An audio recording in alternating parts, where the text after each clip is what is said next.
गाँव के गणरवा बाजन आई गईले, नगर में समाई गईले ना। कर चढ़ी सुंदर दुल्हा आई गईले, नगर डेराई गईले ना। करवा चढ़ल सुंदर दुल्हा आई गईले, नगर डेराई गईले ना। डेरा गईले बेटी के पापा त घर में लुकाई गईले ना।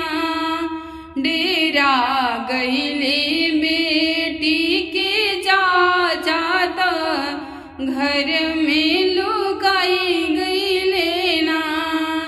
काहीं रउरा पापा डेराई गईनी, घर में लुकाई गईनी ना। झारी झूरी जाजी मट साई, सजन लोगवा बैठा सुना। झारी झूरी जाजी मट साई, सजन लोगवा बैठा सुना। एक ओरिया बैठेले नैहर लोग, एक ओरी ससुर लोग ना। बिचवा में बैठेले सुंदर दुल्हा, अब हम बियाह बिना।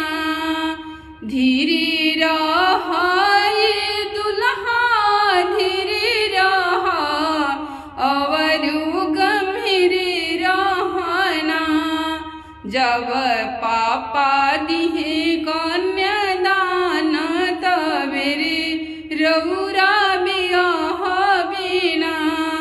जब चाचा दिहे